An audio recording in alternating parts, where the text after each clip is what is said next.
జీవితమైన ప్రయాణంలో నువ్వు ఉన్నావు.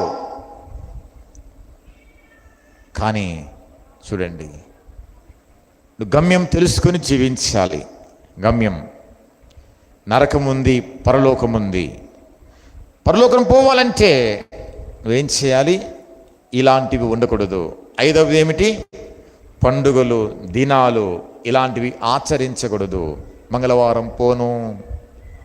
చూడండి, ఈరోజు ఏకాదశి, ఈరోజు అమావాస్య, ఈరోజు పున్నమి, ఇవన్నీ తగదు, ఉండకూడదు. ఇవన్నీ ఎవరిలోనూ ఉంటే మీరు నరకానికే. భూ సంబంధమైన వాటిని మీరు వెతుకుతున్నారు. క్రీస్తుతో కూడా లేపబడిన వారైతే పైనున్న వాటినే వెతకాలి. గుర్తుపెట్టుకుని జాగ్రత్త. కొంచెం బాధ కలుగుతుంది మీకు చెప్తుంటే, దయచేసి సంతోషంగా చేయండి. ఎందుకంటే ఇప్పుడు కాదు, ఆఖరికి ఆ తీర్పు రోజు మీరు ఆనందిస్తారు, సంతోషిస్తారు. చెప్పండి, ఇప్పుడు ఎగ్జామ్ ఉంది, బాగా చదువుకున్నారు అనుకోండి, బాగా కష్టపడి చదువుకుంటే చెప్పండి ఎలా ఉంటారు? రాసేటప్పుడు ఆనందంగా సంతోషంగా రాస్తారు, ధైర్యంగా ఉంటారు. ఎగ్జామ్ రాశారు బాగా కష్టపడి, రిజల్ట్స్ రోజు కూడా ఎలా ఉంటారు?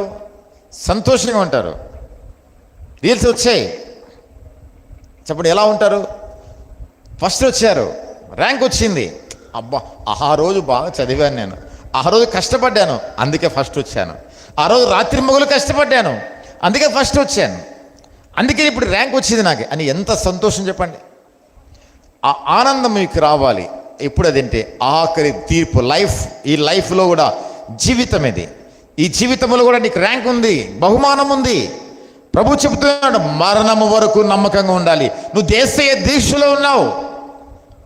40 రోజుల దీక్ష కాదు మనది, జీవితాంతము దీక్ష, మరణం వరకు దీక్ష. అప్పుడు నీకు పరలోకంలో బహుమానం ఉంది.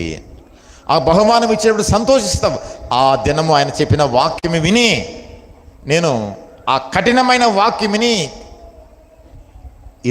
ఈ పరలోకంలో ఇంత బహుమానం పొందుకున్నాను, ఎంత బాగుంది. ఇక్కడ ఆకలి లేదు, కోపము లేదు, ఏమి లేదు, దాహము లేదు, కన్నీరు లేవు, ఏమీ ఉండదు. బంగారు భవనాలు, బంగారు వీధులు పరలోకంలో, అంత బంగారే. ఇక్కడ బంగారు వదులుకున్నావు, అక్కడ బంగారే. చూడండి, బహుమానాలు ఉన్నాయి నీ కొరకు. చూడండి, ప్రభు చెప్తున్నాడు, అది నా తండ్రి అంటే అనేక నివాస స్థలములు కలవు.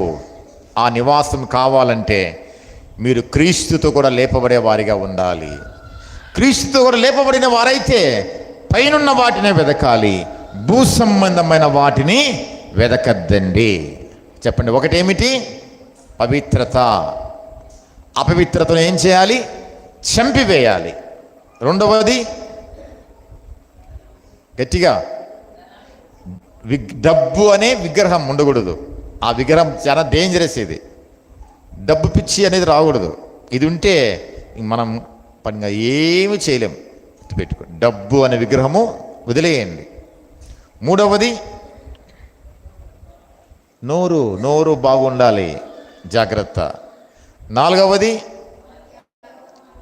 లోక మర్యాదలు, అదేనా? ఐదవది పండుగలు, దినాలు, ఇలాంటివి కూడా మీరేం చేయాలి? అనుసరించకూడదు. అందరం నోరు తెరిచి ప్రార్థన చేసుకుందాం. లేచి నిలబడి అందరూ ప్రార్థన చేసుకుందాం. మన దేవుడు జీవము కలిగిన దేవుడు. దయచేసి క్రీస్తుతో కూడా లేపబడిన వారైతే పైన వాటిని వెతుకుతాను తండ్రి, నేను భూ సంబంధమైన వాటిని వెదకను అని నోరు తెరచి ఒక నిర్ణయం తీసుకోనండి. దయచేసి అందరూ నోరు తెరచి ఒక మంచి నిర్ణయం తీసుకోండి. ఈస్టర్ దినమున నువ్వు సంతోషిస్తున్నావు, కానీ దేవుడు సంతోషించాలి. నిన్ను చూసి దేవుడు సంతోషించాలి. అంటే ఈ 5 నువ్వు పాటించాలి. ఈ 5 పరలోక సంబంధమైనవి నువ్వు పాటించాలి. అలా పాటిస్తాను ప్రభువా అని నోరు తెరచి ప్రార్థన చేసుకొనండి. ప్రార్థించుకుందాం. స్తోత్రములు తండ్రి.